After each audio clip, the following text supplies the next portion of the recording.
In my previous video, I introduced the fundamental nature of marriage as an institution. Today, we're going to take a much broader look. What roles do love and sexuality actually play in marriage? For this discussion, I recommend watching without children present. Once the concept of paternity was established, men began exchanging daughters in marriage to continue their bloodlines. To ensure the children were truly their own, men imposed strict control over women, both mentally and physically. Women essentially serve as childbearing vessels, allowing men to pass on their property through legitimate heirs. This leads us to a sobering conclusion. Traditional marriage had no expectation of love. This concept dramatically shaped marital relationships. Today, we see love as a foundation of marriage. A loveless marriage seems immoral to us. But ancient societies held precisely the opposite view. Our ancestors believed that engaging in sexual relations with one's wife required solemnity and reverence to ensure the birth of children with sound moral character. Abbott notes in her book that during American slavery, white women avoided having enslaved black women nurse their children except when absolutely necessary. They feared that undesirable traits would transfer through breast milk. Similarly, men worried that treating their wives with excessive passion would not only dishonor them, but also produce morally compromised children, a catastrophic outcome in their eyes. The Greek statesman Demosthenes put it plainly: we keep prostitutes for pleasure, concubines for daily physical needs, and wives for legitimate children. These functions remain strictly separated. People firmly believed that excessive affection between spouses was deeply inappropriate. The Roman philosopher Seneca declared, "Nothing is more disgraceful than a man who loves his wife as though she were his mistress." Abbott mentions that the Roman statesman Cato the Elder attempted to expel a fellow senator simply because the man had kissed his own wife in daylight, in his daughter's presence. You might wonder, if physical affection was discouraged, could couples at least develop intellectual connections? Maybe share conversations over tea about philosophy or current affairs? The answer is no, absolutely not. The Greek statesman Pericles proclaimed, "A woman's greatest glory is not to be spoken about at all." Even as late as the 16th century, Martin Luther claimed that God designed women with wide hips specifically for childbearing. He argued that women needed minimal education because their purpose was to maintain the household and be mothers. In this atmosphere, meaningful conversations with one's wife were nearly impossible. Without education or exposure to the outside world, what knowledge or perspective could she develop? Consequently, intellectually engaging conversation was available only from courtesans, whether in ancient Greece or classical China.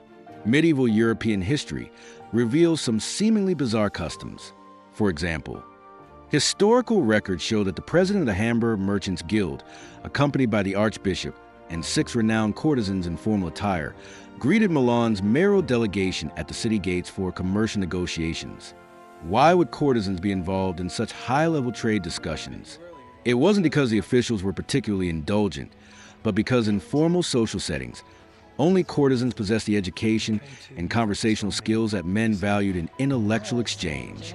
Meanwhile, respectable wives were systematically kept uneducated and isolated. This is perhaps one of the most heartbreaking aspects of traditional marriage institutions. Treating women as mere reproductive vessels led to another consequence. Marital affection itself became suspicious. If a husband developed deep emotional attachment to his wife, society saw it as undignified and inappropriate. Sexual relations were similarly restricted, both in method and frequency. Restraint was required. Martin Luther even warned to prevent the Christian marriage bed from becoming a dunghill for animal breeding. But what about unintentional pleasure? If sexual enjoyment happened without deliberate pursuit, was that still a problem? In European societies, the answer was yes. Female sexual pleasure was seen as an indication of moral failing. Until the 19th century, European women generally accepted that procreation was the sole legitimate purpose of sex. Engaging in sex for pleasure was considered fundamentally immoral.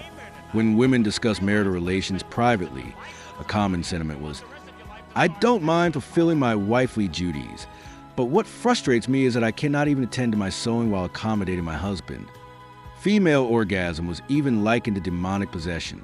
To avoid this danger, Cautious medieval European wives wore undergarments made from rough wool, leaving only necessary openings. Why rough wool?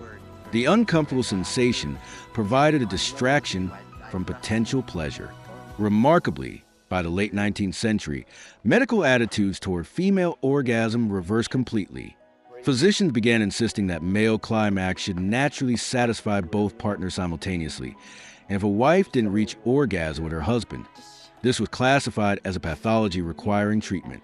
Following this theory, 19th century doctors concluded that if women consistently lacked orgasms, they couldn't release their uterine seed, which would eventually trigger hysteria. They believed this would cause emotional outbursts, fainting, convulsions, and other symptoms. This condition was termed hysteria, meaning from the uterus. Based on this theory, doctors developed some fascinating treatments. There's an illuminating British film titled Hysteria that explores this very subject. It's worth watching if you're interested. These misconceptions about female sexuality persisted for centuries. Remarkably, even today, many still believe the flawed notion that women must achieve simultaneous orgasm with men. Otherwise, something is wrong. This misconception is often perpetuated in media portrayals of sexual relationships, creating unnecessary anxiety for countless women. The renowned British zoologist Desmond Morris proposed that female orgasm evolved because humans' upright posture positions the vagina downward.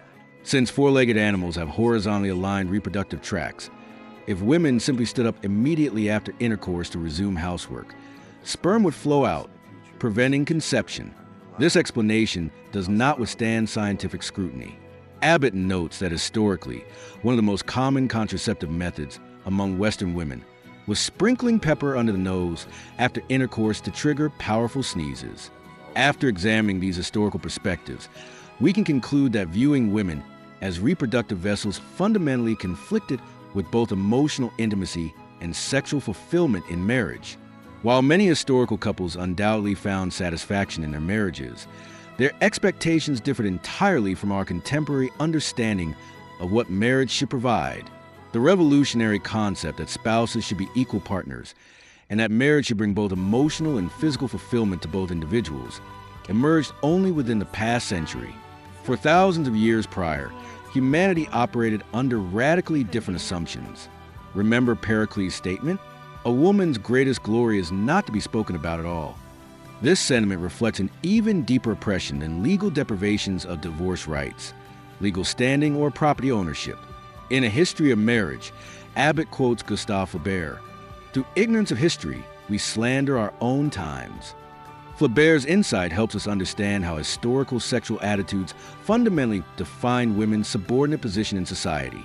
Without understanding this historical context, how female sexuality has been perceived since ancient Greece, modern reactions might seem exaggerated. But when we comprehend profound spiritual and physical damage inflicted on women over millennia, we understand the legitimate anger and sorrow behind contemporary responses. The traditional marriage system's restrictions on women extended beyond emotional and sexual realms.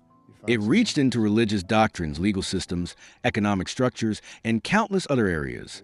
In our next video, we'll explore how religion profoundly influenced the institution of marriage.